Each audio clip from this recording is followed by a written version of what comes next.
kamu bahwa ada beberapa jenis tumbuhan yang dapat diolah menjadi makanan dan obat? Ayo kita cari tahu.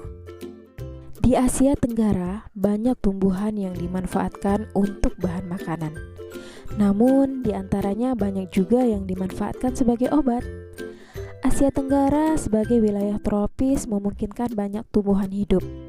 Oleh karena itu, masyarakatnya banyak bercocok tanam untuk memanfaatkan kesuburan tanahnya. Bawang merah sering dijumpai di dapur masyarakat Indonesia. Selain dipakai untuk bumbu, bawang merah juga bermanfaat untuk mengobati beberapa penyakit. Orang Jawa mengenalnya dengan sebutan brambang. Bawang merah hidup di daerah Asia Tenggara. Masyarakat Indonesia, Malaysia, Thailand, dan Filipina adalah pengguna bawang merah terbesar. Di hari libur, Lani dan teman-temannya merencanakan untuk berkumpul di rumah Edo. Mereka berencana membuat minuman dari jahe. Ya, mereka akan mengolah jahe menjadi minuman sehat dan segar. Namun alangkah kagetnya Lani, Udin, Siti, Dayu, dan Beni. Edo ternyata sedang sakit. Ia batuk dan demam. Edo terbaring di tempat tidur.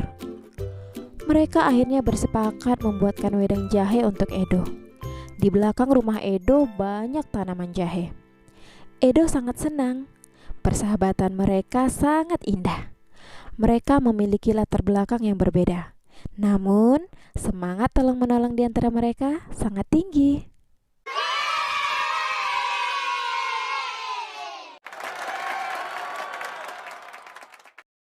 Nah, sekarang mari kita pahami nilai-nilai Pancasila yang ada pada kelima sila tersebut.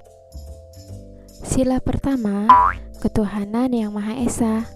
Sila kedua, kemanusiaan yang adil dan beradab. Sila ketiga, persatuan Indonesia. Sila keempat, kerakyatan yang dipimpin oleh hikmah kebijaksanaan dalam permusyawaratan perwakilan. Sila kelima, keadilan sosial bagi seluruh rakyat Indonesia. Tahukah kamu nilai-nilai yang terkandung dalam sila ketuhanan yang Maha Esa sebagai berikut? 1. Takwa terhadap Tuhan yang Maha Esa. 2. Toleransi dan penghormatan kepada agama atau kepercayaan lain. 3. Kerukunan antar umat beragama. Sedangkan nilai-nilai yang terkandung dalam sila kemanusiaan yang adil dan beradab sebagai berikut. Yang pertama, persamaan derajat. Kedua, menghargai hak asasi manusia.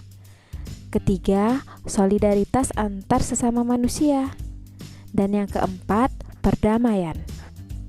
Anak-anak, dalam pembelajaran kedua ini, kita akan membahas tentang sila pertama dan sila kedua. Anak-anak, sekarang tugasmu adalah memberikan pendapat tentang sikap teman-teman Edo dalam cerita tadi. Lalu tuliskan pendapatmu pada kolom ini. Selamat mengerjakan tugas anak-anak ibu. Kerjakan dengan baik dan benar ya.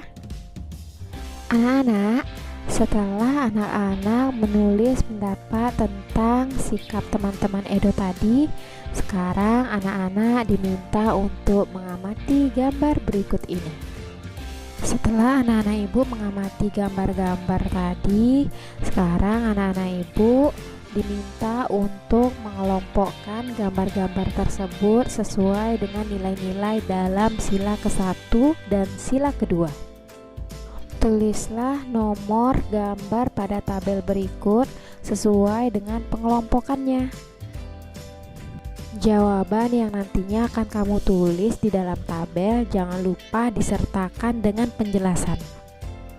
Anak-anak, tadi kita sudah mengenal tentang nilai-nilai Pancasila yang terkandung dalam sila pertama dan kedua.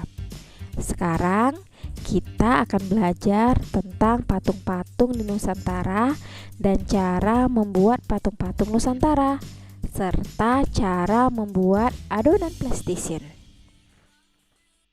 Disimak baik-baik ya anak-anak penjelasan tentang patung Nusantara. Anak-anak, Patung Nusantara terbuat dari tanah liat. Patung-patung tersebut sangat diminati, baik oleh wisatawan lokal maupun mancanegara. Ayo kita praktekkan membuat patung Nusantara dari tanah liat. Anak-anak, sebelum anak-anak membuat kerajinan patung dari tanah liat, terlebih dahulu coba anak-anak amati aneka kerajinan patung yang ada di gambar berikut. Nah, kerajinan yang ada di gambar ini adalah kerajinan yang berasal dari daerah Kasongan, Yogyakarta. Bagaimana pendapatmu ketika melihat patung tersebut? Apa saja keterampilan yang diperlukan untuk membuat patung tersebut? Menurutmu, bagaimana cara membuat patung tersebut? Baiklah, sekarang coba anak-anak simak tentang proses pembuatan patung Nusantara dari tanah liat. Pembuatan patung tanah liat dapat dilakukan dengan teknik cetak tekan maupun ukir. Untuk teknik cetak tekan dan ukir, sebaiknya menggunakan tanah liat plastis.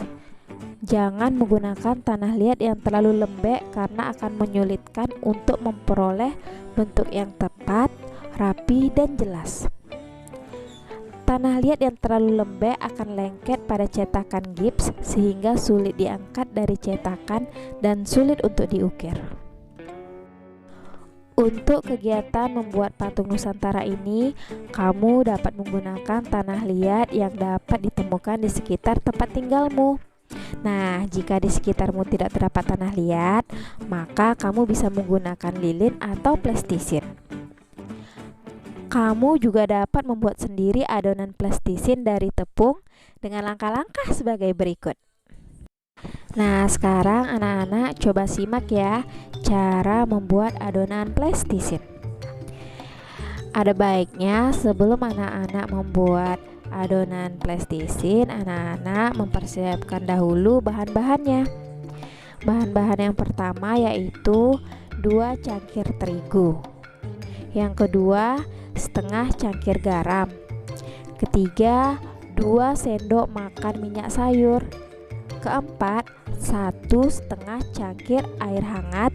Dan yang kelima, pewarna makanan. Kemudian cara membuatnya, yang pertama, campurkan terigu, garam, dan minyak sayur dalam wadah. Yang kedua, masukkan air hangat secara bertahap hingga adonan menjadi liat dan tidak terlalu lembek.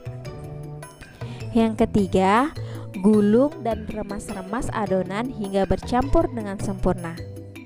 Yang keempat, bagi adonan menjadi beberapa bagian. Buatlah lubang di tengahnya dan teteskan pewarna makanan. Kemudian gulung-gulung adonan hingga warna tercampur merata. Baiklah anak-anak ibu, demikianlah pembelajaran kita untuk hari ini tentang mengenal nilai-nilai Pancasila yang pertama dan kedua sampai membuat patung Nusantara dengan menggunakan tanah liat dan cara membuat plastisin. Semoga ilmunya bermanfaat dan sampai jumpa di video pembelajaran e-book selanjutnya. Assalamualaikum warahmatullahi wabarakatuh.